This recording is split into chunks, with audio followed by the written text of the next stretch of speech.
അപ്പോൾ ഇന്നത്തെ പുതിയൊരു വീഡിയോയിലേക്ക് എല്ലാവർക്കും സ്വാഗതം. അപ്പോൾ ഞാനിന്ന് അവിൽ വെച്ചിട്ട് നല്ലൊരു സ്നാക്സിൻ്റെ റെസിപ്പി ആയിട്ടാണ് വന്നിട്ടുള്ളത്. അപ്പോൾ ഈ ഒരു രീതിയിൽ ട്രൈ ചെയ്യാത്തവരുണ്ടെങ്കിൽ എന്തായാലും ഒന്ന് ട്രൈ ചെയ്ത് നോക്കണേ. അപ്പോൾ നമ്മുടെ വീട്ടിൽ അവിലൊക്കെ വാങ്ങുമ്പോൾ നമ്മൾ അധികവും അവിൽ കുഴച്ചിട്ടൊക്കെ അല്ലേ കഴിക്കാറുള്ളത്. അപ്പോൾ ഈ ഒരു രീതിയിൽ ഉണ്ടാക്കി വെച്ചാൽ നമുക്ക് കുറച്ച് ദിവസത്തേക്ക് സ്റ്റോർ ചെയ്യാനും പറ്റും കേട്ടോ. അത് പെട്ടെന്നൊന്നും കേടാവത്തൊന്നുമില്ല. അപ്പോൾ ഈ ഒരു രീതിയിൽ എന്തായാലും ട്രൈ ചെയ്ത് നോക്കിയിട്ട് അതിൻ്റെ കമൻറ്റ് എന്നോടൊന്ന് പറയണേ. അപ്പോൾ നമുക്ക് ഈ റെസിപ്പി എങ്ങനെ ഉണ്ടാക്കുന്നത് കണ്ടാലോ? കാണാൻ തന്നെ നല്ല മൊഞ്ചില്ലേ നമ്മുടെ ഈ ഒരു സ്നാക്സ്. കുട്ടികൾക്കൊക്കെ എന്തായാലും നല്ല ഇഷ്ടമാവുന്ന ഒരു സ്നാക്സാണ്. അതുകൊണ്ടാണ് ഈ ഒരു റെസിപ്പി നിങ്ങൾക്ക് മുമ്പിലേക്കൊന്ന് ഷെയർ ചെയ്യാമെന്ന് വെച്ചത് കേട്ടോ. അപ്പോൾ നമുക്ക് റെസിപ്പിയിലേക്ക് പോയാലോ? അപ്പോൾ ഞാനിവിടെ 3 കപ്പ് അവിലാണ് എടുത്തിട്ടുള്ളത്. ഈ ഒരു കപ്പ് അളവിലാണ് 3 കപ്പ് അവിലെടുത്തിട്ടുണ്ട് കേട്ടോ. അപ്പോൾ ഞാനിതിവിടെ വറുത്ത അവലാണ് എടുത്തിട്ടുള്ളത്. അവൽ വറുക്കാത്തതാണെങ്കിൽ ജസ്റ്റ് ഒന്ന് റോസ്റ്റ് ചെയ്തിട്ട് വേണേ ഈ ഒരു റെസിപ്പി ഉണ്ടാക്കാനായിട്ട്. ഞാനിതാ ഓൾറെഡി ഇത് റോസ്റ്റ് ചെയ്ത് വെച്ച അവിലാണ്. അപ്പോൾ ഇതാ 3 കപ്പ് അവിൽ ഞാൻ മിക്സിയുടെ ജാറിലേക്ക് ഇട്ട് കൊടുത്തിട്ട് നന്നായിട്ട് പൊടിച്ചെടുത്തിട്ടുണ്ട് കേട്ടോ. ഇനി അടുപ്പത്തേക്ക് ഒരു ഉരുളി വെച്ച് കൊടുത്തിട്ടുണ്ട്. അപ്പോൾ ഉരുളി നന്നായിട്ട് ചൂടാകുമ്പോൾ അതിലേക്ക് 1 കപ്പ് പഞ്ചസാര ഇട്ട് കൊടുത്തിട്ടുണ്ട്. പഞ്ചസാര നന്നായിട്ടൊന്ന് മെൽറ്റ് ചെയ്തിട്ട് വരണേ. അതായത് നമ്മുടെ ക്യാരമൽ നമ്മൾ ഉണ്ടാക്കാറില്ലേ, അതുപോലെ ഒന്ന് മെൽറ്റായിട്ട് വരണം കേട്ടോ. അപ്പോൾ അധികം ബ്രൗൺ കളർ ആവാനും പാടില്ല. അപ്പോൾ ഒരു കയ്പ്പ് ടേസ്റ്റ് വരും കേട്ടോ. അപ്പോൾ നമ്മൾ പ്ലം കേക്കിനൊക്കെ ഉണ്ടാക്കാറില്ലേ ക്യാരമൽ, അതേ രീതിയിലൊന്ന് ക്യാരമൽ ചെയ്തെടുക്കണം. അപ്പോൾ 1 കപ്പ് പഞ്ചസാര ഞാൻ ക്യാരമൽ ചെയ്ത് അതിലേക്ക് 1/4 കപ്പ് വെള്ളമാണ് കേട്ടോ ഒഴിച്ചു കൊടുത്തിട്ടുള്ളത്. 1/4 കപ്പ് വെള്ളവും 1 നുള്ളു ഉപ്പും കൂടി ഒഴിച്ചു കൊടുത്തിട്ടുണ്ട്. നന്നായിട്ട് ഒന്ന് മിക്സ് ചെയ്തതിന് ശേഷം ഒരു 2 ടീസ്പൂണ് നെയ്യാണ് കേട്ടോ ഒഴിച്ചു കൊടുത്തിട്ടുള്ളത്. വീണ്ടും നല്ല രീതിക്ക് തന്നെ ഒന്ന് മിക്സ് ചെയ്തെടുക്കണം.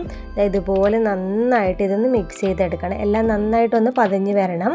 അപ്പോൾ നമ്മൾ അതിലേക്ക് നമ്മൾ നേരത്തെ പൊടിച്ചു വെച്ചിരിക്കുന്ന അവിൽ ഇട്ട് കൊടുക്കാം കേട്ടോ. അപ്പോൾ ഇത് ഇട്ട് കൊടുത്തിട്ട് നന്നായിട്ട് നമ്മൾ കൈ നിർത്താതെ ഇങ്ങനെ ഇളക്കിക്കൊണ്ടിരിക്കണം കേട്ടോ. അപ്പോൾ ഇത് നല്ല രീതിക്ക് തന്നെ ഞാനിത് മിക്സ് ചെയ്ത് കൊടുക്കുന്നുണ്ട്. അപ്പോൾ നന്നായിട്ട് മിക്സാക്കി എടുത്തിട്ടുണ്ട്. ഇനി ഇതിലേക്ക് ഒരു 2 ടീസ്പൂണ് കടലപ്പൊടിയാണ് ഇട്ട് കൊടുക്കുന്നത്. കടലപ്പൊടിയും കൂടി ഇട്ട് കൊടുത്തിട്ട് നല്ല രീതിക്ക് തന്നെ ഒന്നും കൂടെ ഒന്ന് മിക്സ് ചെയ്തെടുക്കുന്നുണ്ട് കേട്ടോ. അപ്പോൾ ആ കടലപ്പൊടിയും നമ്മുടെ ആ ഒരു അവിൽ മിക്സും കൂടെ നന്നായിട്ട് യോജിച്ച് വരണം കേട്ടോ. അപ്പോൾ നല്ല രീതിക്ക് തന്നെ ഇത് മിക്സ് ചെയ്ത് കൊടുക്കണം.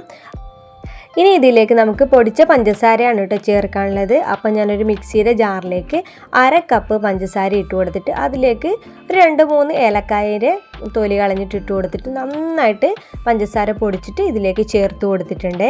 അപ്പോൾ നമ്മൾ നേരത്തെ ക്യാരമൽ ആക്കുമ്പോൾ 1/2 കപ്പ് പഞ്ചസാര എടുത്തിട്ട് ഇപ്പോൾ വീണ്ടും 1/2 കപ്പ് പഞ്ചസാര ഒന്ന് പൊടിച്ചെടുത്തിട്ടുണ്ട്.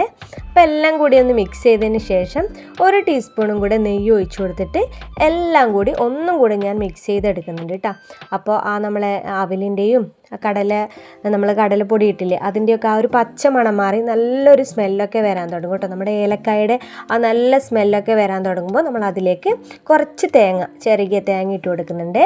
അപ്പോൾ തേങ്ങയും കൂടി ഇട്ട് കൊടുത്തിട്ട് നല്ല രീതിക്ക് തന്നെ ഇത് ഞാൻ മിക്സ് ചെയ്ത് കൊടുക്കുന്നുണ്ട് കേട്ടോ. അപ്പോൾ നമ്മൾ അവസാനത്തെ ഘട്ടത്തിലേക്ക് എത്തിയിരിക്കുകയാണ്. നല്ല രീതിക്ക് കൈവിടാണ്ട് ഇളക്കി കൊടുക്കണം കേട്ടോ. അപ്പോൾ കാണാൻ തന്നെ നല്ല ഭംഗിയില്ലേ.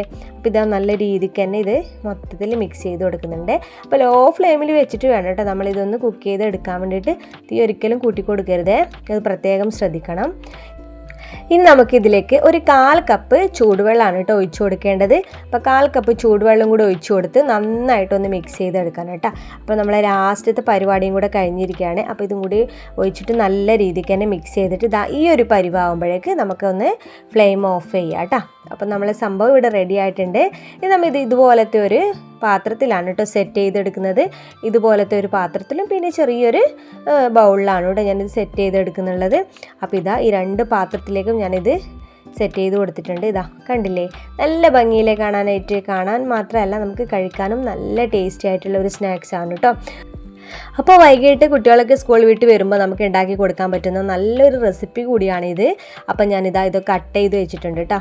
അപ്പോൾ കട്ട് ചെയ്ത് റെഡിയാക്കി വെച്ചിട്ടുണ്ട്. ഇത് നമുക്ക് ഒരാഴ്ചയോളം നമുക്ക് പുറത്ത് തന്നെ സ്റ്റോർ ചെയ്യാൻ പറ്റും കേട്ടോ. പെട്ടെന്നൊന്നും കേടാവുകയൊന്നും ചെയ്യില്ല. അപ്പോൾ വീഡിയോ ആദ്യമായിട്ട് കാണുന്നവരാണെങ്കിൽ ലൈക്ക് ചെയ്യാനും സബ്സ്ക്രൈബ് ചെയ്യാനും മറക്കല്ലേ. അപ്പോൾ അതൊരു പുതിയ വീഡിയോ ആയിട്ട് കാണാം. ബൈ.